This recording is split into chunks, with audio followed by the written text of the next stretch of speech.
네, 안녕하세요. 전북코리아 신입주입니다. 네, 오늘은 그래프 빌드에 대해서 좀 살펴보는 시간으로 웨비너를 구성했습니다. 그럼 이제 시간이 1시간밖에 안 되기 때문에 좀 빨리 진행을 하도록 하겠습니다. 공지해 드린 대로 오늘 웨비너는 이제 그래프 빌드, 우리가 데이터 시각화를 위해서 여러 가지 그래프를 그리는데 그 중에서 그 그래프 빌드는 데이터 시각화를 위한 점프의 대표적인 기능이잖아요. 그래서 이번 한 시간 동안에는 그래프 빌드를 활용하는 방법, 그리고 몇 가지 팁, 그 다음에 이제 그래프 빌드에서 여러 가지 그래프를 그릴 수 있는데 각각의 그래프를 그릴 때 유의사항 중심으로 조금 실습을 한번 해보고, 그 다음에 말미에 그 시각화 관점에서 특히 그래프 빌더를 사용하는 데 있어서 좀 몇 가지 유의해야 될 사항들을 조금 살펴보도록 하겠습니다.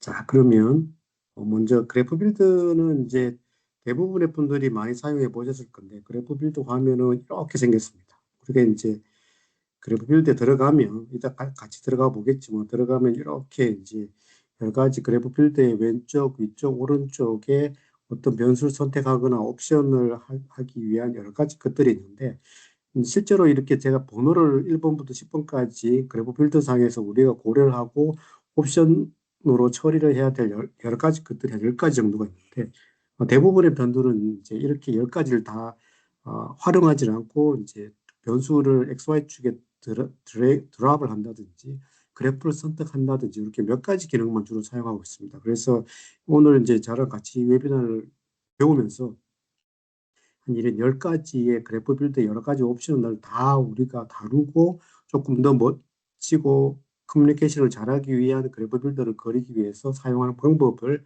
전체적으로 한번 짧은 시간이지만 같이 한번 살펴보도록 하겠습니다. 실행하면 우리가 같이 이제 실습을 해보면서 한번 살펴보는 걸로 하고, 이제 오늘 이제 말씀드릴 것 중에 이제 가장 핵심적인 기본이 되는 것.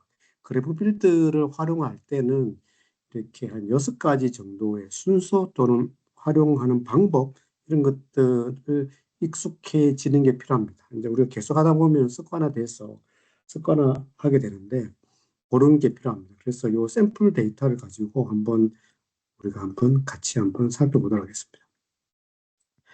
지금 요 데이터는 이제 중고등학교 학생들의 키와 몸무게 등에 대한 데이터입니다. 만약에 이제 이 데이터를 가지고 이 보시면 나이, 성별, 키, 몸무게 이런 데이터들이 있는데, 이 데이터를 가지고 그 나이별 키의 평균값의 차이를 라인 그래프로 표현하고, 이것을 성별로 구분하면서 젠더별로 라인의 색과 두께를 뭐 이렇게 조정해서 그래프 빌드에서 하고 싶다라고 했을 때, 이런 상황을 들어서 제가 지금 1번부터 6번까지 진하게 그 볼드처럼 표시를 해놨는데, 이게 그래프 빌드를 활용하는 방법이고 활용하는 순서가 되겠습니다.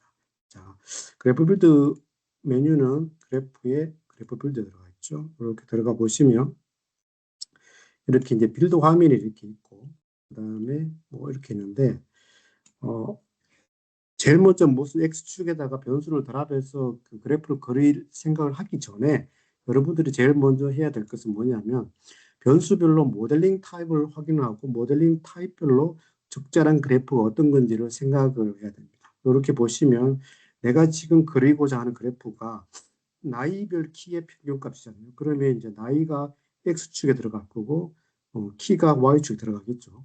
그러면 어, 나이는 여기 연두색이죠. 그리고 연두색은 점프해서 모델링 타입이 범주형 중에서 서열형을 표시하고, 그다음에 키 같이 이렇게 파란색 우상향하는 삼각형으로 되어 있는 것은 연속형입니다. 그래서 지금 X축에 들어가는 것은 범주형이고 Y축에 들어가는 연속형입니다. 이런 케이스에 적합한 그래프가 뭔지를 생각을 해야 됩니다. 그래서 여기 그래프 빌드 상단에 보면 그렇게 선택할 수 있는 그래프의 아이콘들이 있는데, 이렇게 보면 아이콘이 5개, 5개, 4개 이렇게 그룹핑이 되어 있습니다. 이 그룹핑의 의미가 뭐냐면은 요 앞에 있는 5개는, 제일 앞에 있는 5개는 XY축에 들어가는 변수의 모델링 타입이 전부 다 연속형일 때 적절한 그래프고, 두 번째 여기 그룹핑된 5개의 아이콘으로 표시된 그래프는 X축에 주로 X축에 들어가는 변수가 범주형, 그리고 Y축에 들어가는 그 변수의 모델링 답이 연속형일 때 적절한 그래프. 그러면 이제 여기 세 번째 있는 네 개는 자동으로 아시겠죠? XY축에 들어가는 그래프의 모델링, 변수의 모델링 타입이 전부 다 범주형일 때 적절한 그래프입니다.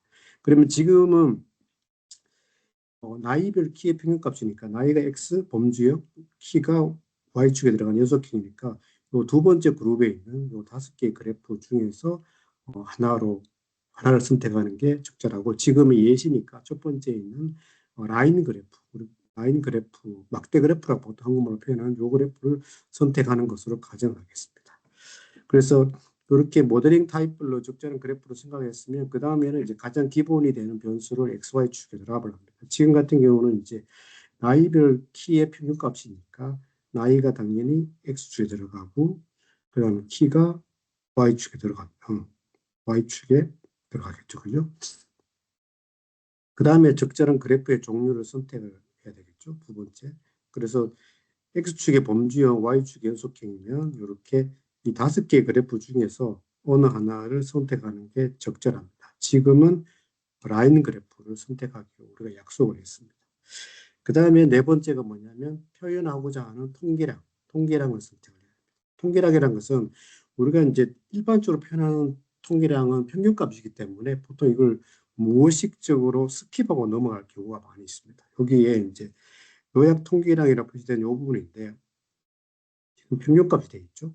근데 평균값 말고 다른 형태로 중앙값으로 표현할 수도 있고, 그 다음에 뭐 최소값, 최대값, 다양한 통계량으로 표시할 수 있습니다. 그래서 상황에 따라서는 평균값이 아닌 다른 통계량을 표현하고 싶을 때 여기 서머리 스태티스틱에서 적절한 통계량을 선택하면 되겠습니다. 지금은 mean을 선택하면 되겠습니다. 그 다음에 다섯 번째로 해야 될 게 청별 변수, 우리가 다른 말로 그룹 변수, 구분 변수라고 하는데 이것을 그룹핑 존 중에 하나에 드랍을 합니다. 그룹핑 존이라는 것은 주로 그룹 빌드에서 오른쪽 이렇게 상단 이쪽에 보시면 오른쪽 위쪽 상단에 보시면 여러 가지 존들이 있는데요. 그룹 X, 웹, 오버레이, 칼라 이런 것들이 그룹핑 존이 되겠습니다. 그래서 전체 데이터를 요 그룹 청별 변수, 그룹 변수 기준으로 분리하는 어떤 그 성격의 존이 그룹핑 존이 되는데, 지금 같은 경우는 우리가 이제 젠더별로 구분한다고 그랬으니까 또 젠더별을 구분하면서 구분하기 위해서는 이 젠더를 여기 그룹핑 존 중에서 어느 하나에 드랍을 하면 되는데 우리가 지금은 오버레이에 드랍하기로 약속을 했으니까 오버레이에 드랍을 하겠습니다. 젠더를. 그러면 이게 젠더별로 성별로 라인 그래프가 오버레이 형태로 두 가지로 구분돼서 표시가 됩니다. 그러고 난 다음에 여기까지가 하면 이제 기본적인 그래프를 그리는 거고, 마지막에는 여섯 번째 여러분들이 조금 더 표현하고 싶은 스타일대로 커스터마이징을 하면 됩니다. 커스터마이징 하는 방법은 크게 두 가지 방법입니다. 하나는 그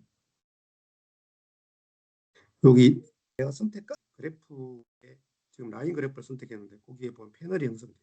여기서 어떤 뭐 적당한 것을 선택을 한다든지 이렇게, 아니면 그래프에서 우측 마우스 클릭을 하면 내가 선택한 그래프가 첫 번째 옵션에 뜨고 지금은 라인 그래프 그 밑에서 어떤 여러 가지 옵션들을 조정하게 됩니다.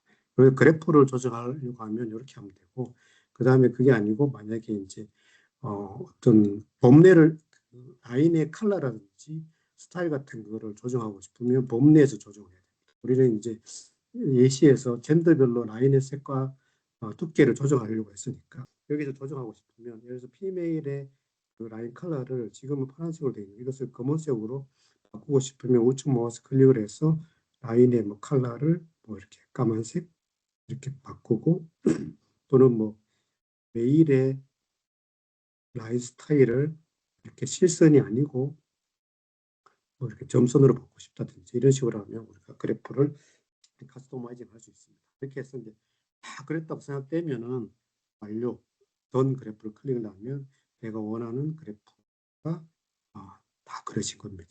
필요하면 이렇게 뭐 그래프의 제목이라든지 아니면 이제 축 제목 같은 걸 클릭을 해서 그 변경하면 되겠습니다. 그래서 지금 제가 여기 까맣게도 진하게 6번까지 적어놨는데 여기 1번부터 6번까지의 그래프 빌더를 활용하는 순서를 여러 가지 그래프를 그리면서 이것을 좀 숙달하는 게 조금 필요합니다. 그래서 여러 가지 밑에서 여러 가지 그래프를 그리면서 우리 하나씩 한번 살펴보도록 하겠습니다. 지금 뒤에 여기 밑에 보면 그래프 빌더 활용 실습이라 해서 1, 2, 3를 제가 이렇게 만들어냈죠. 첫 번째 실습은 그 XY축에 들어가는 변수의 모델링 타입이 둘 다 연속형일 때, 두 번째는 범주형 X, 연속형 Y, 세 번째는 범주형 X, 범주형 Y, 그렇게 세 가지로 제가 구분을 해놨습니다. 그래서 이렇게 해놨는 것처럼 그래프를 그릴 때도, 그래프 빌드를 이용해서 그래프를 그릴 때도 변수의 모델링 타입에 맞게끔 적절한 그래프를 그리는 게 필요합니다. 자, 첫 번째 그래프 종류, 연속형 X, 연속형 Y일 때 들어가겠습니다. 다시 이 데이터를 가지고 우리가 그래프 빌드에 다시 한번 들어가 보겠습니다. 그래프 빌드에 들어가서 가리지 않기 위해서 조금 화면을 좀 줄이겠습니다. 이렇게 보시면 우리가 여기 이제 포인트, 보통 이제 우리가 한국말로는 산점도라고 표시를 하죠. 그래서 예를 들어서 하이트가 X고 웨이트가 Y면 두 개의 변수가 전부 다 연속형이기 때문에 기본적으로 우리가 산점도를 그릴 수 있습니다. 그래서 지금 두 번째 있는 그래프는 전부가 디폴트로 선택되어 있는데 필요 없으면 이렇게 해제하면 되고요. 그래서 여기에 점프의 가장 기본적인 디폴트고, 그래프 중에서 이게 가장 흔히 그리는 그래프입니다. 그래서 산점도는 두 연속형 변수 간의 관련성을 가장 직관적으로 표현하는 그래프인데 굉장히 많이 그리는 그래프입니다. 산점도. 그래서 이걸 딱 보면 우리가 하이트가 값이 커질수록 웨이트 값이 이렇게 상향하는 경향이 있으니까 키가 커짐에 따라서 웨이트가 커지는 경향이 있다. 즉 웨이트 입장에서 하이트가 유의한 변수다라는 것을 이렇게 인식할 수 있습니다. 그래서 산점도는 너무 간단하기 때문에 특별히 설명드릴 건 없는데, 우리가 산점도를 볼 때 하나 유의해야 될 게 있습니다. 뭐냐면은 X인자의 특정 범위 내에서 데이터 개수가 많은 경우에는 이게 산점도가 실제 상황을 정확하게 표현하지 못할 수가 있습니다. 그래서 그걸 제가 설명하기 위해서 적절한 샘플 데이터를 하나 준비를 했었는데, 슬로프라는 샘플 데이터를 한번 클릭해 보겠습니다. 이 데이터는 XY 두 개의 변수가 이렇게 있습니다. 이것을 이 데이터를 그래프 빌드를 이용해서 산점도를 한번 그려보겠습니다.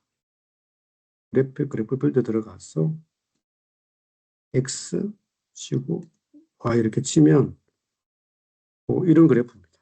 그러니까 B클래스 데이터에서 봤던 것처럼 X가 증가함에 따라서 Y가 증가하는 경향을 우리가 볼 수 있습니다. 그러면 이 산점도만 보면 X가 커짐에 따라서 Y가 커지겠네. 그리고 커지는 형태는 대략 직선의 관련 형태를 띠겠네. 이렇게 생각할 수 있는데, 이것을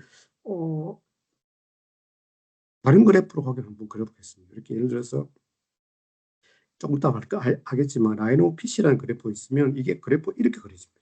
이렇게 그려주고, 그죠? 그 다음에 밀도 타원이라는 것도 있는데 이렇게 보면 이렇게 됩니다. 이게 보면 얘가 우상향하는 식으로 직선이 피팅돼야 될 것 같은데 우하향하는 형태로 직선이 피팅됩니다. 이런 게 왜 이렇게 발생하냐면, 우리가 특정 구간 내에서 데이터가 밀집되어 있을 때는 이렇게 잘못 표시될 수 있습니다. 산점도상에서. 그럴 때는 이렇게 밀도 타원을 표시하거나 아니면은 이제 우리가 그 지트라는 기능이 있는데, 지트가 지금 넌으로 되어 있는데 이것을 지트라는 옵션에서 이렇게 어떤 걸 클릭해 보면 지금 그 X 인자의 특정한 범위 내에서 데이터가 밀집되어 있을 경우에 우리가 지트링을 설정하지 않으면 일반 산전도에서는 그 중복된 데이터가 그래프상에서 하나로 보일 경우가 많기 때문에, 그렇게 되면 실제 삼전도가 그 실제 데이터의 모습을 정확하게 반영하지 못할 수도 있습니다. 그럴 경우에는 이렇게 그 밀도 타운이라든지 아니면 이렇게 제가 그 라이노 핏 그래프 아니면 지트 기능을 고려해서 우리가 조금 더 산점도에서 벌어질 수 있는 에러의 가능성을 더블 체크하는 게 필요합니다. 특히 이제 여러분들이 사용하고 있는 데이터가 지금 샘플 데이터처럼 데이터 개수가 몇 개 되지 않은 경우에는 아니고 데이터 개수가 많을 경우에는 반드시 산점도를 그릴 때 라인 오브 핏이라든지 밀도 타원 이런 것 또는 지트 기능을 고려해서 특정 구간에서 중복된 데이터가 많이 있는지, 데이터가 특정 구간에 몰려 있는지를 한번 살펴보는 게 필요합니다. 뭐 산점도는 그 정도만 체크하시면 거의 문제 없이 그릴 수 있을 것 같고요. 그 다음에 두 번째가 우리가 이제 스무드, 평활 그래프라는 게 있습니다. 이것은 이제 연속형 변수 간의 관계를 비모수적으로 연결을 해서 추세를 파악하는 그래프인데 어떤 세부적인 그 데이터의 모습보다는 전반적인 흐름, 추세 같은 거를 표현하는 게 주 목적입니다. 그래서 이렇게 점프 같은 경우는 그래프 빌드에서 두 연속형 변수에 대해서 이렇게 하이트, 방금 했던 것처럼 하이트, 웨이트를 거치면 선택을 하면 여러분이 점프 디폴트로 손대지 않았다는 가정에서 보면 이렇게 포인트 산점도 하고 스무드 그래프가 두 개가 이렇게 동시에 이렇게 선택이 되어 있습니다. 그래서 이것을 보고 이제 이 스무드의 패턴을 보면서 우리가 이제 전반적인 모습을 그 데이터 전반적인 모습을 볼 수가 있고, 그 다음에 여기도 보면 이제 이 스무딩 평활 그래프의 옵션을 조정하는 대표적인 기능이 이제 라무다라는 기능이 있는데, 라무다 값을 최소로 하면 오버피팅이 되죠. 그래서 이거 흔히 과적합이라고 해서 너무 지나치게 피팅을 하면 현재의 데이터는 얘는 적합하지 않게, 매우 적합하지만 새로운 데이터가 들어왔을 때 오버피팅이 발생해서 적절하지 않을 수가 있습니다. 대신 이제 라무다 값을 이렇게 어, 이제 키우면 완전 직선이 되죠. 맥스가 되면 직선이 됩니다. 그래서 이 데이터 개수가 많을 때 특히 유용한 기능인데 적절한 그 스무드 그래프에서 람다 값을 적절히 선택을 하면서 이 데이터 XY 변수 간의 관련성이 어떤 형태로 피팅될 수 있는지를 스무드 그래프를 이용해서 적절하게 그릴 수가 있습니다. 그리고 점프 19 버전, 가장 최근 버전 19 버전 쓰시는 분들은 이제 평활 그래프에 일정의 페널티를 가한 이제 P-스플라인 기능이 점프 요 그릴 때 점프 19 버전에 추가가 됐습니다. 그래서 조금 더 평활 그래프를 그릴 때 조금 더 정교하게 피팅할 수 있는 그런 그 옵션이 추가됐으니까 이거 한번 살펴보시고 그런 부분들은 여기 블로그 링크에 있는 부분에 들어가셔가지고 조금 더 나중에 디테일하게 한번 살펴보시면 될 것 같습니다. 그 다음에 이제 세 번째 그래프를 한번 보도록 하겠습니다. 세 번째 그래프는 라인 오브 피스입니다. 그러니까 요게 이제 아주 많이 쓰는 두 연속형 변수 간의 관계를 그래프로 표현할 때 아주 많이 쓰는 그래프인데 두 변수 간의 관계를 수학적인 모델로 표현한 선형 또는 비선형 추세선이라고 할 수 있습니다. 여기 세 번째 요건데 예를 들어서 하이트, 웨이트를 이렇게 클릭을 하고 세 번째 여기 있는 라인 오브 피스를 그리면 우리가 추세선을 피팅할 수가 있습니다. 그리고 이렇게 보시면 여기에 이제 그 피스의 옵션에 보면 폴리노미얼 다항이 있고 그 다음에 로버스트 타임 시리즈 시계 이렇게 있었는데 일반적으로는 폴리노미얼이 주로 쓰고 그 다음에 그래프 빌드에서는 여기 자유도라고 했는데 우리가 이제 함수로 1차 함수, 2차 함수, 3차 함수 이렇게 생각하면 되겠습니다. 리니어는 1차 함수를 피팅하는 거고 그다음에 쿼드라티는 2차 함수, 뭐 큐빅은 3차 함수. 1차 함수를 그대로 쓴다 그러면 리니어 이렇게 표시할 수 있고 그다음에 이렇게 하고 난 다음에 여기다가 이제 만약에 회귀 분석을 한다고 했을 때 그 회귀 방정식이 어느 정도 되는지 회귀 방정식이 신뢰도를 나타내는 R 스퀘어가 어느 정도 되는지를 보고 싶으면 이렇게 체크를 하면 이렇게 위에 회귀 방정식하고 R 스퀘어 값이 이렇게 표시가 됩니다. 만약에 이제 이것을 성별로 젠더별로 어떻게 다른지를 확인하고 싶으면 젠더 변수를 갖고 와서 적절한 존에다가 예를 들면 뭐 랩 존에다가 이렇게 클릭을 하면 어, 젠더별로 이렇게 두 개 구분이 돼서 표시가 됩니다. 그러면 이제 스퀘어 값을 보면 피메일은 0.54고 메일은 0.48이니까 메일일 경우보다 피메일일 경우에 직선의 방정식이 보다 조금 더 잘 적합된다고 할 수 있겠습니다. 이게 이런 경우에 사용할 수 있고 그 다음에 우리가 많이 그 회사에서 많이 쓰는 데이터들 중에서 주기성이 있는 데이터가 있을 수 있습니다. 그러면 여기 피팅에서 이 타임 시리즈 시계열이라는 옵션을 우리 활용해서 주기성을 이렇게 그 시계열 분석이라는 아주 고급 분석을 하지 않고도 그래프 빌드에서도 간단하게 표시를 할 수가 있는데, 그거는 이제 조금 다른 데이터를 가지고 주기성을 그래프 빌드에서 주기성을 살펴보고자 할 때는 조금 다른 데이터를 가지고 한번 보도록 하겠습니다.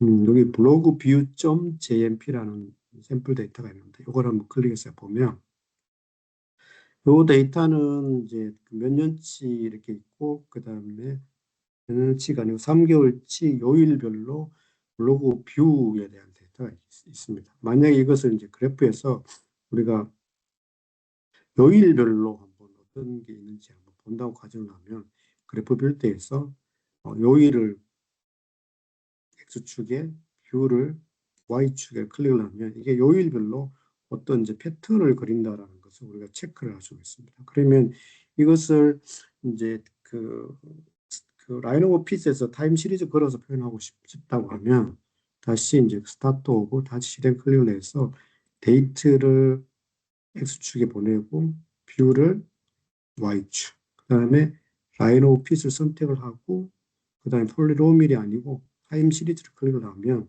우리가 이제 시계를 아까 그 요일에 따라서 일주 단위로 이렇게 시계의 패턴이 정해진다는 걸 보여줬으니까 7을 치면 이게 일주 단위로 이렇게 변동성이 있는 것을 체크를 할 수 있습니다. 그다음 밑에 forecast period라는 것은 그 향후 10일 동안을 예측한 값이 되겠습니다. 이걸 만약에 한 30 정도 이렇게 하면 뒤에 보시면 향후 30일 동안의 그 예측 값이 없으니까 예측했는 그 패턴이 이렇게 표시가 됩니다. 그래서 이것은 정교한 시계를 분석하는 것은 아니고 그래프 빌드상에서 그냥 요 라인 오브 핏에서 타임 시리즈 피팅 옵션을 이용해서 이제 시계열적인 패턴이 어떻게 되는지를 간단히 살펴보는 그런 어, 개념이 되겠습니다. 그래서 그래프 빌드에서도 이렇게 시계열적 그래프를 간단하게 표시를 할 수가 있습니다.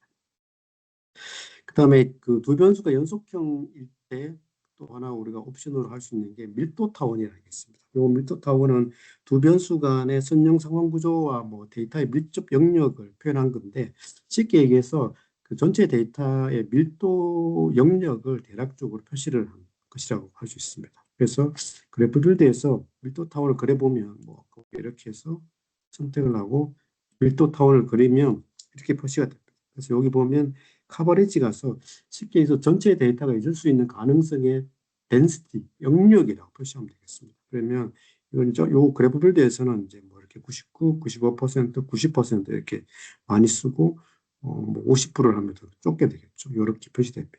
그리고 이것은 이제 상관계수 같은 것도 이렇게 여기서 이제 어, 그 추가적으로 디스플레이 할 수가 있고요.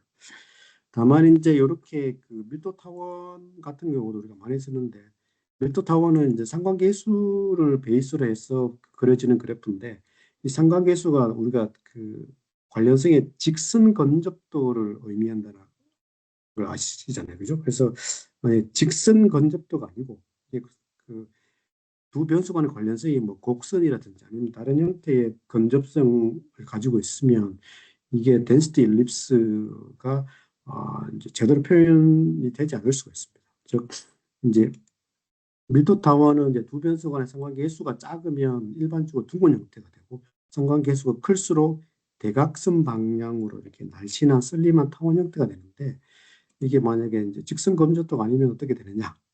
여기 density.jmp라는 데이터를 한번 클릭해 보겠습니다. 여기 보시면 여기 테이블 패널에 제가 이제 분석을 해서 뭐 놓은 게 있는데, 여기 density 옆에 연두색 그 각을 클릭해 보면 이렇게 해놓은 게 있습니다. 지금 A하고 B하고 관련은 density ellipse가 이렇게 A, B 변수가 이렇게 직선의 관련성이 있으니까 density ellipse가 잘 나왔죠, 그죠? 그 다음에 요거 B를 C로 바꾸면 요거는 이제 A가 커짐에 따라서 C가 줄어드니까 이렇게 R스퀘어 값이 마이너스 값으로 이렇게 되어 있습니다. 반면에 이렇게 D 같은 걸 보면 A하고 D하고 관련은 산점도상으로 보면 곡선의 관련성이 있잖아요. 근데 이게 밀도 타원은 직선 형태의 상관계수를 베이스로 하기 때문에 밀도 타원으로 이것을 표현하면 적절하지 않는 밀도 타원 상으로 보면 별로 관련성이 없어 보입니다. 그죠? 그래서 이렇게 B2도 마찬가지고. 그래서 그 밀도 타워는 이제 직선 베이스의 상관계수를 전제로 한 개념이기 때문에 밀도 타워도 실무에서 많이 활용할 수 있지만 곡선 및 다른 형태의 관련성이 있을 때는 조금 제한될 수 있다라는 것을 유념하시면 되겠습니다. 직선 형태 그 연속형 XY에서 마지막으로 등고선도 등고선은 이제 우리가 등고선은 뭐 산에 갔다 이런 데 지도 같은 거 볼 때 많이 표시하잖아요. 이것은 이제 3차원 표면을 2차원으로 표현하는 건데 어, 샘플 데이터 리틀 폰드를 보면 여기 이제 XY 축이 있고 그것을 이제 Y로 그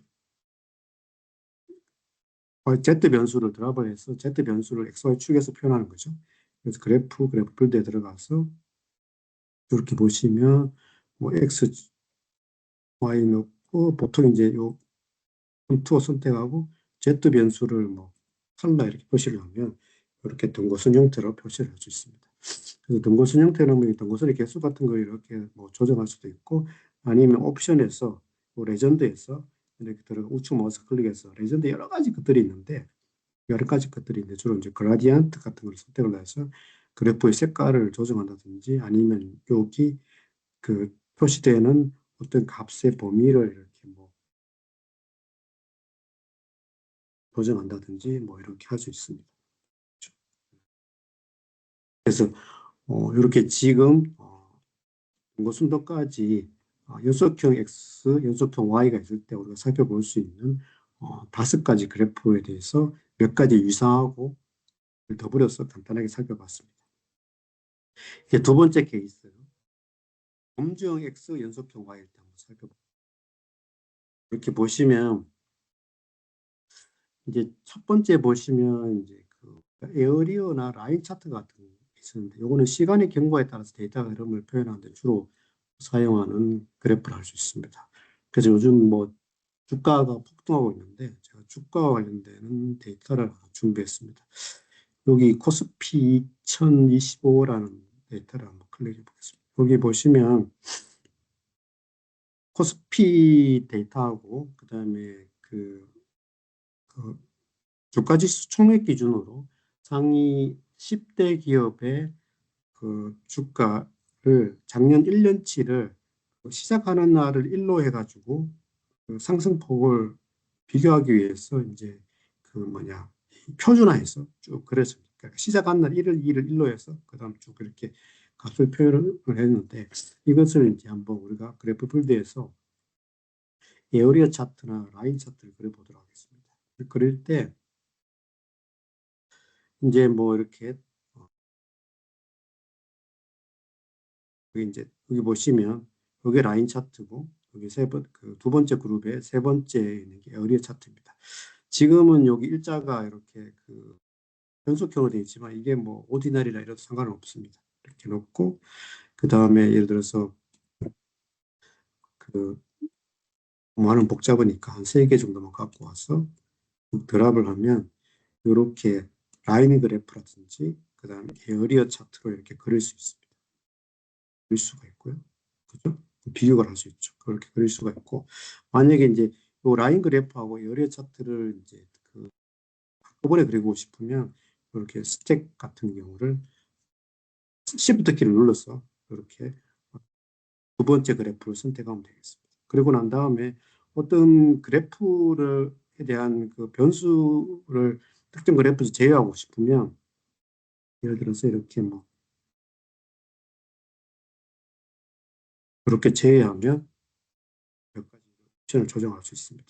이런 형태로 이렇게 라인 그래프하고 에어리어 차트를 그릴 수가 있고 그 다음에 데이터 형태가 이렇게 되어 있는 경우도 있고 스택된 데이터가 있을 수 있습니다. 여기 지금 테이블 패널에서 스택트 데이터를 한번 클릭해 보겠습니다. 요거는 딱 클릭을 하면 스택이라는 게 뭐시죠? 이렇게 여기 삼성전자, 하이닉스 이런 데이터들을 하나의 칼럼에다가 전부 다 스택했는 케이스가 되겠습니다. 이렇게 보시면 날짜별로 회사가 있고 그 데이터들의 변동된 데이터들이 이렇게 스택되어 있습니다. 이럴 경우에는 스택된, 스택된 데이터의 경우는 페이지 레이아웃이라는 기능을 활용을 하면 그 전체적인 트렌드를 볼 수 있는데 이것은 어떤 거냐면 요 데이터를 가지고 그래프 빌드 들어가서 날짜별로 이렇게 데이터를 Y축에 놓고 그 다음에 뭐 그래프로 이렇게 그래서 라인 그래프를 그렸다.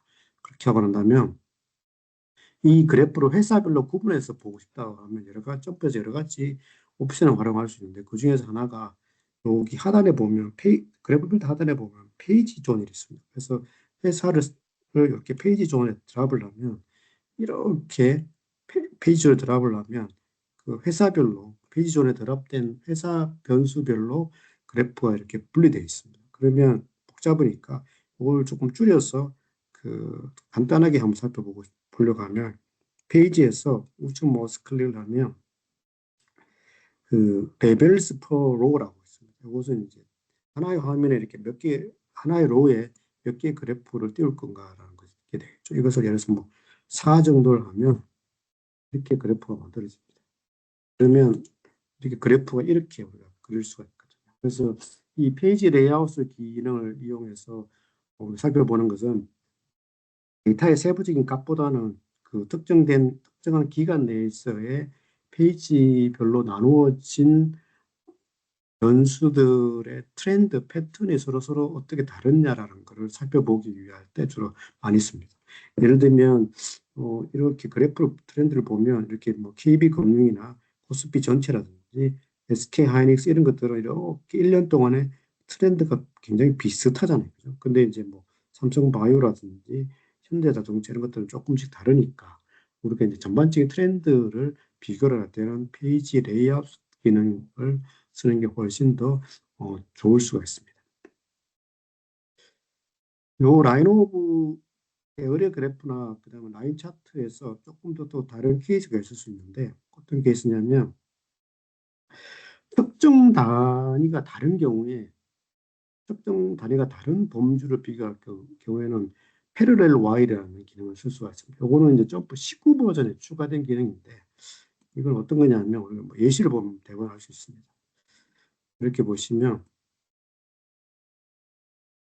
똑같은 데이터인데 요거는 이제 시가총액 10대 그를 표준화시키지 않고 원래 그 시가를 그대로 원가를 그대로 해놓은 겁니다. 그리고 보시면 단위가 다 다르잖아요. 삼성전자는 뭐 이렇게 5만, 6만 이런 거고 하이닉스는 10만, 20만이고 삼성바이오 같은 경우는 뭐 100만 단위잖아요. 그럼 이런 것을 하나의 축에 놓고 비교하려고 하면 측정 단위가 다르니까 조금 비교하기가 어려워집니다. 그럴 때 쓸 수 있는 게 점프 19 버전의 기능에 추가된 패럴렐 Y 액시스라는 건데 이건 어떻게 보냐면 그래프 빌드 들어가서 이렇게 여기 보시면 그래프 빌드 옵션에서 빨간색 클릭을 하면 그 중간쯤에 패럴렐 Y라는 게 있습니다. 요걸 딱 클릭을 해놓고 선택해놓고 패럴렐 Y라고 선택하고 점프 19 버전부터 들어가 있는 기능입니다. 들어놓고 일자를 이렇게 놓고 그 다음에 하나의 변수를 Y축에 드랍하고 난 다음에 그 다음에 뭐 이렇게 라인 그래프를 그린다 라고 하면 그 다음에 이 삼성전자라는 또 다른 변수를 Y축에 드랍을 한 다음에 이렇게 드래그해서 이렇게 드랍을 하면 이렇게 별도로 축이 생깁니다. 그래서 패럴렐 Y라고 합니다. SK 하이닉스 갖고 온다 싶으면 이렇게 해서 또 갖고 오면 됩니다. 그죠? 뭐 이렇게 삼성바이오를 갖고 온다 하면 이렇게 갖고 오면 또 이렇게 추가가 됩니다.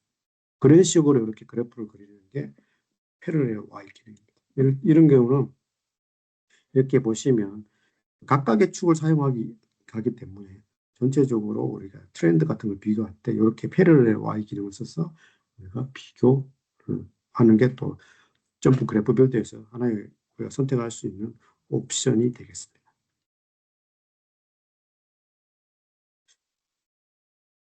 그다음에 범주형 X 경우에 두 번째 그래프는 바 차트. 바 차트는 우리가 보통 이제 막대 그래프라고 표현을 하죠.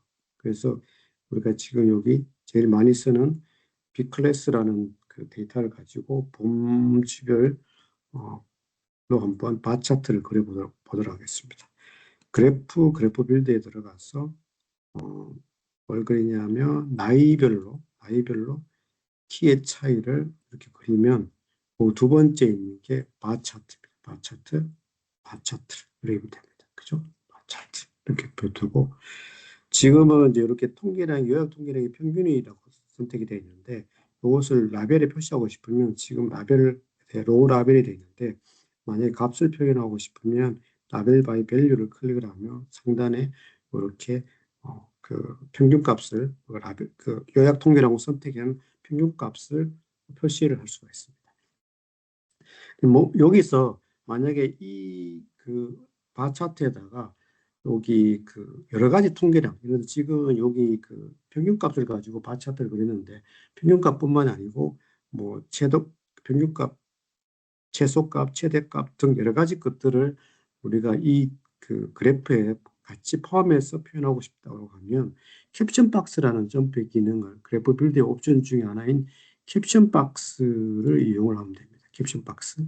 캡션 박스는 왜냐하면 그래프 빌드에서 여기 그 네 번째 그룹에 보면 첫 번째 이렇게 갖다 보면 캡션 박스라는 기능이 있습니다. 클릭을 하면 밑에 이렇게 값이 뜨는데 캡션 박스를 선택하면 왼쪽 패널에 캡션 박스라는 패널이 뜹니다. 그러면 내가 표현하고 싶은 통계량이 첫 번째가 평균이고, 그 다음에 내가 표현하고 싶은 게 최소값하고 최대값을 만약 표현하고 싶다 그러면 여기 두 번째 서머리 스태트에서 none이 아니고 최소값 선택을 하면 다시 서머리 스태티스트가 또 하나 활성화됩니다. 그러면 또 하나 내가 표현하고 싶은 게 max다. 그러면 max를 클릭을 하고 그 다음에 여기서 이렇게 하면 요 오른쪽 상단에 이 값이 표현이 되는데 이렇게 표현하기보다는 범주별로 표현하려고 싶으면 로케이션에서 그래프가 아니고 여기 엑시스 테이블을 클릭을 하면 밑에 여기 그 바 차트를 그린 범주별로 평균값, 최소값, 최소값이 이렇게 표현이 됩니다. 그래서 범주별로 통계량을 표현하고 싶으면 이렇게 캡션 박스를 쓰면 되고요. 그 다음에 이제 이 바 차트를 그릴 때는 우리가 이제 축을 되게 조정을 해야 될 경우가 많은데 지금 같은 경우는 이렇게 표시를 하면 이게 뭐 50이하의 값은 이렇게 표시가 없으니까 그 축의 시작점을 50으로 표현하는 게 범주별 키의 차이로 훨씬 더 눈에 띄게 표현하는 방법이 되겠죠. 그러면 이 축을 조정을 해야 되는데 축을 조정하는 방법은 크게 두 가지인데 이렇게 마우스를 이렇게 축에 갖다 대 보면은 중간쯤에 마우스를 갖다 대 보면 그 마우스가 이렇게 마우스의 그손 모양이 수평으로 됩니다. 이 상태에서 왼쪽 마우스를 누르고 왔다 갔다 하면 이건 축을 이동하는 게 되고요. 그게 아니고 축의 끄트머리 갖다 놓으면 이제 위에 갖다 놓으면 손이 이렇게 바로 쓰고 아래쪽에 갖다 놓으면 이렇게 손이 반대 방향으로 돼요. 이것은 이 상태에서 하면 축을 이동시키게 됩니다. 왼쪽 마우스 누르고 이렇게 하면 축의 이동이 아니고 축의 범위를 조정하게 됩니다. 이렇게 할 수도 있고 아니면 이제 축의 옵션을 활용할 수도 있습니다. 그래서 여기 상태에서 Y축에 있는 하이트의 시작점을 50부터 하고 싶다 그러면 이걸 그 축에서 더블 클릭을 하면 축의 옵션을 조정할 수 있는 여러 가지 옵션 화면이 있습니다. 그래서 시작점을 스케일에서 시작 미니멈을 50부터 하고 싶다 그러면 이것을 50으로 클릭을 해요. 하고 난 다음에 OK를 클릭하면 이렇게 50부터 표현하도록 할 수가 있습니다. 또 하나 이제 우리가 바 차트를 그릴 때 이렇게 Y 변수에 대해서 어떤 이제 기준선이라든지 관리 범위 같은 거를 표시하는 경우가 있습니다. 예를 들어서 우리가 55가 여기 55가 어떤 기준선인데 여기 55가 기준선이라는 걸 표시하고 싶다. 그러면 똑같은 방식으로 이걸 더블 클릭을 하면 여기 보면 우측 하단에 보면 레퍼런스 라인이라는 게 있는데 여기에서 뭐 예를 들어서 55를 내가 기준선이기 때문에 여기다 55를 기준선으로 표시하고 싶다. 그러면 55 라벨 해가지고 헤드하면 여기에 기준선이 이렇게 표시가 됩니다. 이렇게 클릭하면 당연히 기준선이 이렇게 표시가 됩니다. 물론 이제 이렇게 그 선으로 표시하는 경우도 있고 관리도 등처럼 하나의 범위로 표현할 수도 있습니다. 그러면 예를 들어서 여기 범위로 표현하고 싶으면 클릭을 해서 똑같이 레퍼런스 라인에서 범위로 표현하고 싶으면 allow range를 클릭하고 만약에 범위가 뭐 53에서 57까지 이게 뭐 우리가 하는 관리 범위다. 그리고 색깔은 뭐 빨간색으로 표현하고 싶다. 그러면 이렇게 클릭을 하면 이렇게 관리 범위가 이렇게 표시가 됩니다. 이런 옵션들을 이용을 해서 우리가 바 차트에다가 여러 가지 정보를 담을 수가 있고, 또 하나는 이제 우리가 이제 바 차트는 일반적으로 그래프를 그릴 때는 평균값이라든지 합계라든지 n 등의 대표값을 주로 사용을 합니다. 대표값. 그렇죠. 요약 통계령에서 이렇게 보시면 평균이라든지 n이라든지 뭐 sum 이런 것들을 주로 사용하죠. 그런데 이 데이터에다가 우리가 어떤 산포를 표현할 수 있습니다. 산포. 그래서 산포를 표현하고 싶으면 여기 이제 그것을 이제 그래프 비디오에서는 에러 인터벌이라고 하는데, 지금은 이렇게 보시면 아무 선택이 안 되어 있는데, 이렇게 보시면 산포를 레인지 또는 뭐 IQR, 그다음에 표준 오차, 표준 편차 등으로 표시를 할 수 있습니다. 그래서 만약에 그 그래프에다가 이 이제 그 오차 구간을 표시하고 싶으면 이제 이 인터벌 스타일을 활성화시켜 가지고 적절하게 오차 구간을 이렇게 표시하면 내가 그 대표값뿐만 아니고 산포를 같이 이렇게 표현하는 그런 그래프를 이렇게 그릴 수가 있습니다. 자, 그다음에 그 범정 X 인자일 때 우리가 이제 가장 많이 쓰는 그래프 중에 하나가 그 저기 박스 플롯이죠. 박스 플롯. 박스 플롯을 한번 그려보겠습니다. 박스 플롯. 일단 한번 아까 처음에 했던 거 한번 다시 한번 그려보겠습니다. 그러니까 나이별로 X 이제 들어가 X축에 키를 박스 플롯을 그리면 이렇게 되고, 그 다음에 박스의 스타일을 조금 더 눈에 띄게 바뀌어 보겠습니다. 왼쪽 박스 스타일에서 솔리드로 바꾸고 이렇게 하고, 만약에 이제 그 나이별로 색깔을 다르게 하고 싶으면 나이 변수를 컬러 존에서 드랍을 하면 이렇게 박스 플롯이 완성이 됩니다. 근데 이제 우리가 이 박스 플롯은 굉장히 많이 활용하는 것임에도 불구하고 우리가 많은 분들이 박스 플롯을 조금 그 보는 방법을 잘 모르는 분들이 좀 있는 것 같아요. 그래서 내가 이제 박스 플롯을 보는 방법을 설명하기 위해서 여기다가 조금 이렇게 적어놨었는데, 박스 플롯을 보는 방법. 그래서 크게 이제 박스 플롯을 볼 때는 네 가지 정도를 살펴봐야 되는데, 첫 번째는 중앙값을 통해서 중심 위치의 경향성을 파악하게 됩니다. 중앙값이라는 것은 박스 플롯에서 이렇게 중간에 박스에서 하얀 선으로 표시되는 부분인데, 요것을 중앙값을 기준으로 전체적인 트렌드를 파악을 해야 됩니다. 이렇게 보시면 중앙값 기준으로 봤을 때 나이가 커짐에 따라서 키가 이렇게 커진다는 걸 알 수가 있죠. 알 수가 있고, 그럼에도 불구하고 나이 12, 13 또는 뭐 한 15, 16 이런 것들은 중앙값이 거의 동일하다라는 것을 우리가 캐치할 수 있습니다. 두 번째는 IQR을 통해서 산포를 추정해야 되는데, IQR은 여기 박스의 길이가 IQR입니다. 그래서 박스의 길이가 산포를 나타내니까 이렇게 보시면 12나 13, 16, 17 라인은 산포가 굉장히 크고, 그다음에 14, 15는 산포가 작다라는 것을 우리가 알 수가 있죠. 그 다음에 또 하나는, 세 번째는 IQR 내에서 중앙값의 위치를 통해서 외도의 가능성을 우리가 추정을 해봐야 됩니다. 외도라는 것은 데이터가 정규 분포하지 않고 왼쪽 또는 오른쪽으로 삐뚤어져 있는 상태를 얘기를 합니다. 그래서 만약에 삐뚤어져 있지 않다면 이 중앙값이 이 박스의 대략적으로 중간 정도에 와야 됩니다. 그래서 이렇게 보면 13이라든지 그 다음에 16 정도는 대략 중간에 와 있잖아요. 그런데 이 12라든지 12나 15를 보면 그 중앙값이 박스의 위쪽 큰 쪽으로 가질 수 있습니다. 그 말은 그 데이터가 큰 쪽으로 이 데이터가 약간 기울어져 있다고 추정을 할 수 있습니다.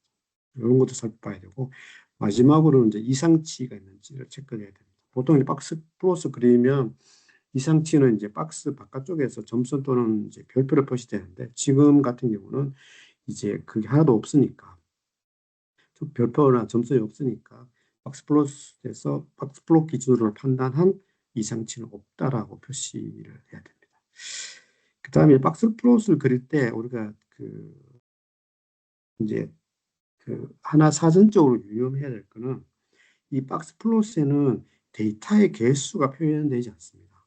뭐 말이냐면 여기 나이 12의 데이터가 몇 개고 13일의 데이터가 몇 개인지를 우리가 알 수가 없습니다.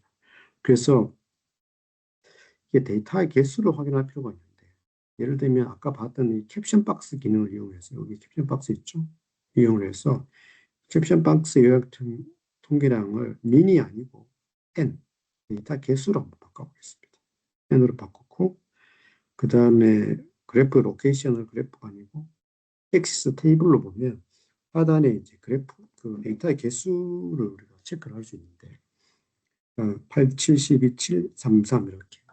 그래서 박스플롯 자체에는 데이터 개수가 없습니다만 사전에 체크를 하면 예를 들어서 16하고 17은 데이터의 개수가 다른 범주에 비해서 되게 작습니다. 그러면 이런 경우에 16과 17을 별도로 이렇게 박스플롯으로 표현하는 게 적절한가에 대해서 우리가 의심을 할 수가 있겠죠.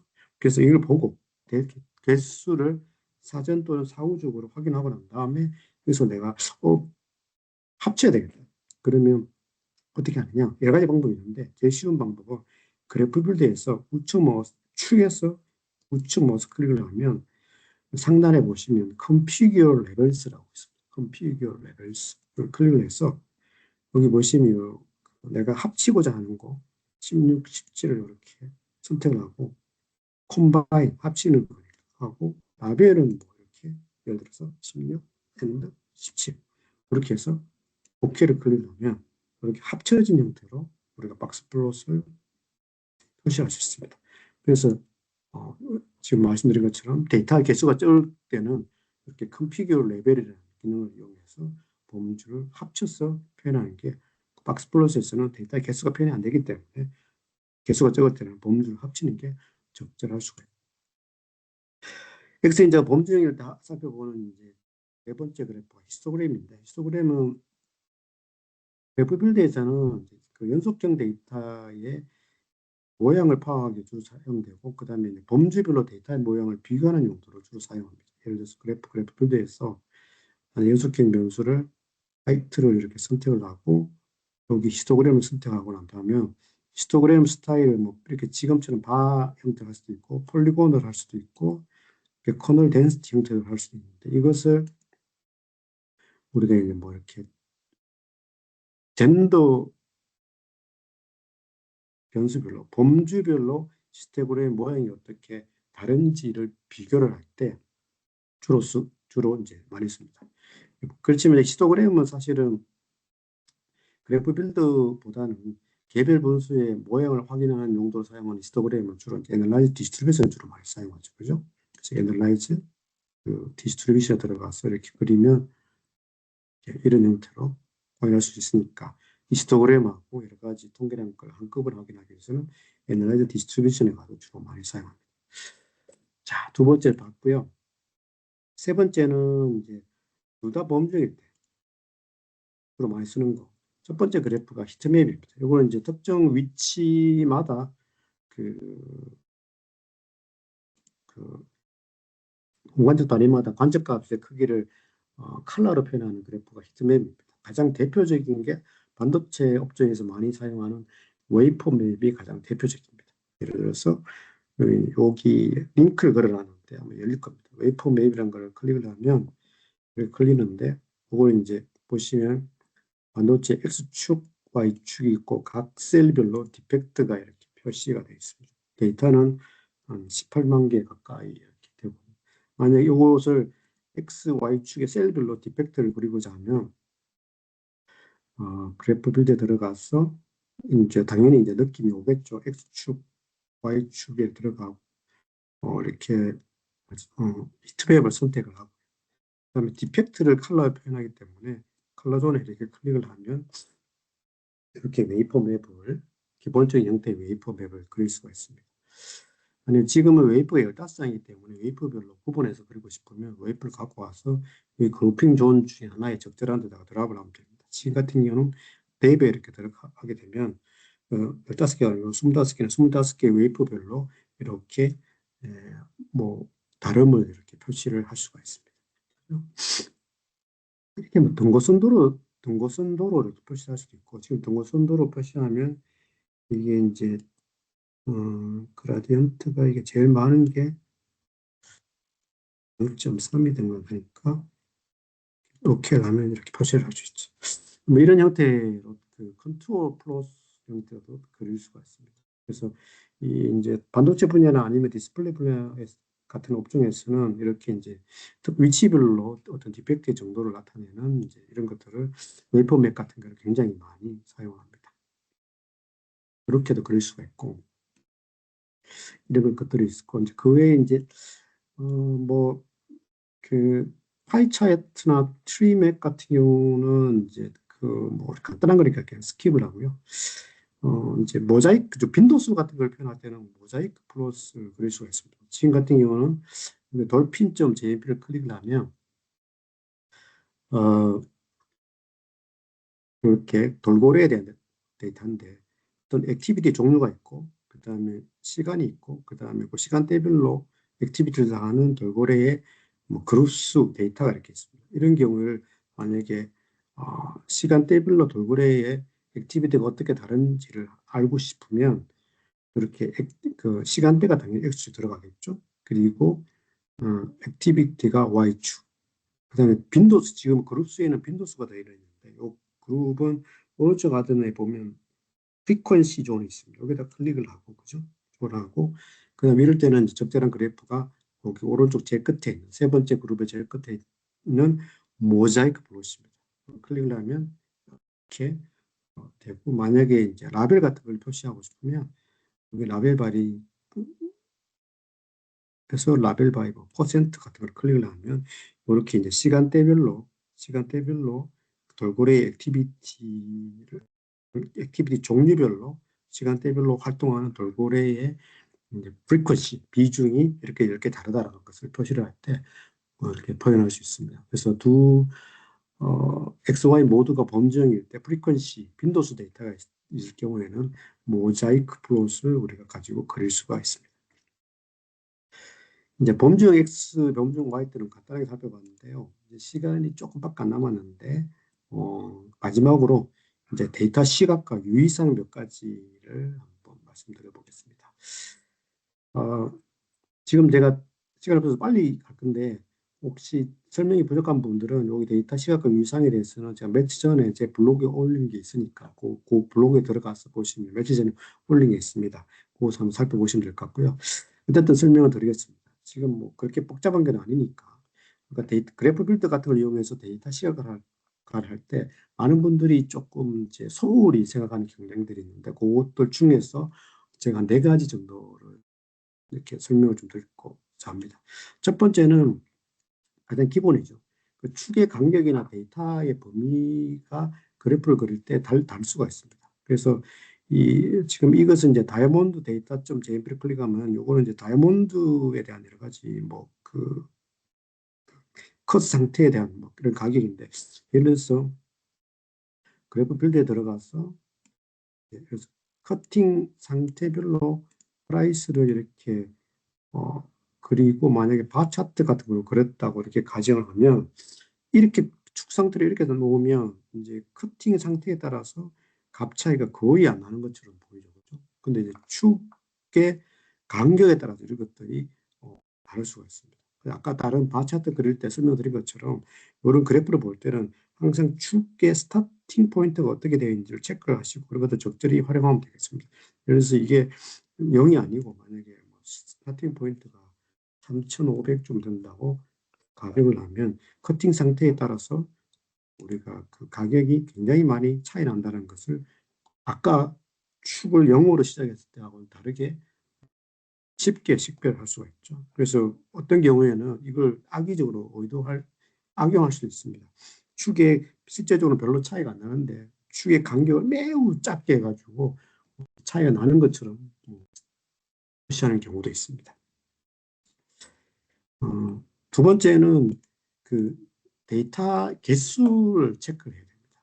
그래프 종류에 마다 데이터의 사이즈를 고려하느냐 안 하느냐가 차이가 날 수 있습니다. 대표적인 경우 아까 제가 설명한 대로 박스 플롯 같은 경우는 데이터의 사이즈를 고려하지 않습니다. 예를 들면 그러면 그랬것처럼 그 상태에 따라서 가격이 어떻게 되는지를 박스 플롯을 그리면 이 박스 플롯의 그 폭이 똑같습니다. 즉 커팅 상태에 따라서 데이터의 개수가 어떻게 다른지를 우리가 알 수가 없습니다. 그럼 여러 가지 옵션을 통해서 우리가 이제 그 상태를 표현할 수가 있는데, 그래서 박스 플롯 같은 경우는 이제 축에서 표현하는 방법 중에 하나는 머스클리 사이즈 바이라는 게 있습니다. 사이즈 바이에서 카운트 개수를 고려하면 박스 플롯이 이렇게 됩니다.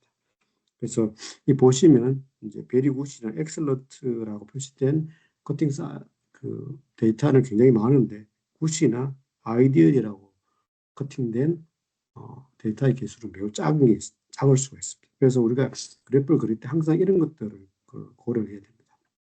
여러분들이 그래프를 그릴 때 항상 이렇게 보시면 어떤 그래프에 따라서 그 데이터의 사이즈가 표시되는 경우도 있고 안 되는 경우도 있거든요. 그죠?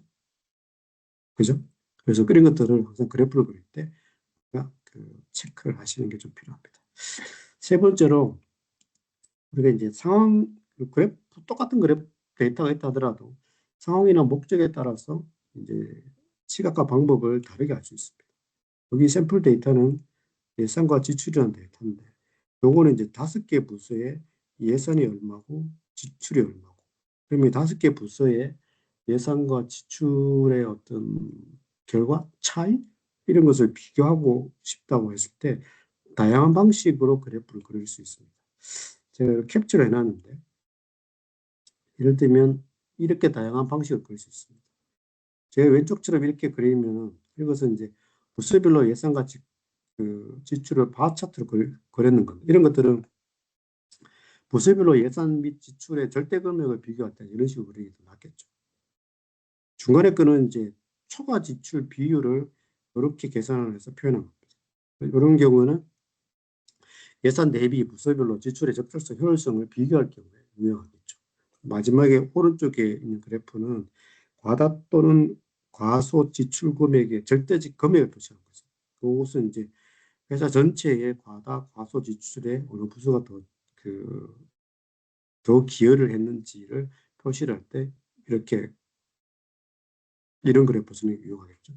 그래서 우리가 상황의 목적에 따라서 시각화 그래프를 조금 더 시각적인 표현 방식을 다르게 할 필요가 있다. 이런 게. 네, 마지막으로 말씀드릴 거는 그게 이제 그 그래프의 종류에 따라서 그 그래프가 요약된 정보를 전체 데이터의 요약을 표현하는 건지 아니면 전체 데이터를 전부 다 표현하는 건지는 우리가 그래프 종류마다 또 상황에 따라서 다를 수 있습니다. 말씀드린 대로 박스 플롯은 대표적인 요약 그래프입니다. 예를 들어서 여기 서머리 디테일이라는 데이터가 있는데 이것은 시간에 따라서 어떤 변수의 흐름을 이렇게 체크해 놓은 건데요. 이런 데이터가 있을 때 이것을 여러 가지의 그래프 형태로 그릴 수가 있습니다. 제가 몇 가지 그래프를 그려서 여기다가 그 대시보드 형태로 넣어놨는데 이걸 한번 클릭을 해보겠습니다. 클릭을 해보면 이것을 이제 단순하게 이렇게 박스 플롯을 그리면 이 박스 플롯에서 지금 같은 경우는 박스 플롯만 그렸을 때 아무런 의미를 얻을 수가 없습니다. 박스 플롯에서는 그냥 정상적인 일반적인 형태가 나오거든요. 근데 박스 플롯에다가 산점도를 추가하면 이게 데이터가 크게 두 덩어리가 이렇게 있는 개념이 되죠. 그죠? 만약 이것을 이제 시간을 이렇게 보면 시간에 따라서 어떤 이렇게 이런 어떤 사이클을 가진다는 이런 그래프라는 것을 우리가 알 수 있습니다. 만약에 이제 히스토그램을 그리면 이게 히스토그램이 두 개의 정규 분포를 가지는 데이터가 합쳐진 것 같은 느낌을 가질 수가 있습니다. 그래서 같은 데이터에도 불구하고 어떤 그래프를 그리느냐에 따라서 굉장히 우리가 시각적으로 받을 수 있는 정보 양, 느낌이 굉장히 차이가 날 수 있습니다. 그래서 그런 것들을 여러 가지 그래프를 그려서 종합적으로 고려할 필요가 있고요. 마지막으로 우리가 이제 많이 쓰는 이제 그 그래프 중에 하나가 히스토그램인데 히스토그램 또 빈의 개수에 따라 보이는 게 달라질 수 있습니다. 빈은 이제 히스토그램이 이제 약간 막대 그래프 형태니까 막대기 개수를 빈의 개수로 생각하시면 되겠습니다. 여기는 히스토그램 대시 빈.jmp라는 샘플 데이터를 클릭하면 어떤 데이터가 있고 이것을 제가 이제 빈의 개수를 달리해서 히스토그램을 네 가지 정도로 한번 그려봤는데 빈 개수 옆에 있는 이걸 클릭을 하면 이렇게 되어 있습니다. 이것은 이제 그 왼쪽 위에서부터 밑으로 가면서 빈의 개수를 이렇게 많이 좀 점점 더 많게 했는 거죠. 그래서 빈의 개수가 이렇게 적으면 그냥 뭐 일반적인 정규 분포 형태로 보이는 것처럼 보입니다. 그렇죠? 근데 이렇게 빈의 개수를 점점 더 많이 하게 되면 실제 데이터의 모습을 좀 더 디테일하게 본다는 뜻이 되겠죠. 그렇게 되면 다른 정보가 얻을 수 있습니다. 그래서 우리 히스토그램 같은 그럴 때도 빈의 개수를 이렇게 한 가지 방식이 아니고 여러 가지 방식으로 이렇게 히스토그램 같은 경우는 이렇게 모음에서 그 레버를 클릭하면 빈의 개수를 이렇게 조정할 수가 있겠죠. 수동으로. 이런 것들을 우리가 빈의 개수를 조정을 하면서 살펴봐야 전체 데이터의 모습을 제대로 조금 볼 수가 있습니다. 그래서 우리가 한 가지 그래프를 저 여기 네 번째에서 말씀드리고 싶은 한 가지 그래프를 고정된 형태로 보면은 우리가 정보를 얻을 수 있는 정보가 제한될 수 있으니까 여러 가지 그래프를 스태틱이 아니고 다이나믹 형태로 우리가 점프 옵션을 변경해 가면서 살펴보는 게 필요합니다. 그래서 지금까지 약 1시간 동안 이렇게 그래프 빌드에서 모델링 타입별로 그 그래프 빌더를 이용해서 그래프를 그릴 때의 어떤 뭐 약간의 위상 그리고 마지막 이제 전반적인 측면에서 데이터 시각과 전반적인 측면에서 위상에 대해서 이제 좀 설명을 드렸습니다. 그 시간이 부족해서 제가 좀 빨리 말을 했는데 이 부분은 이제 녹화를 해서 내일이나 모레쯤 제가 녹화본이 어디에 있는지는 제가 별도로 메일링해 드리도록 하겠습니다. 그래서 좀 빨리 해서 죄송한데요. 지금까지 그래프 빌더 완전 정보, 그래프 빌더 딥 다이브라는 웨비나를 시청해 주셔서 어, 감사합니다. 고맙습니다. 오늘 웨비나는 여기까지 하고 마치겠습니다. 고맙습니다.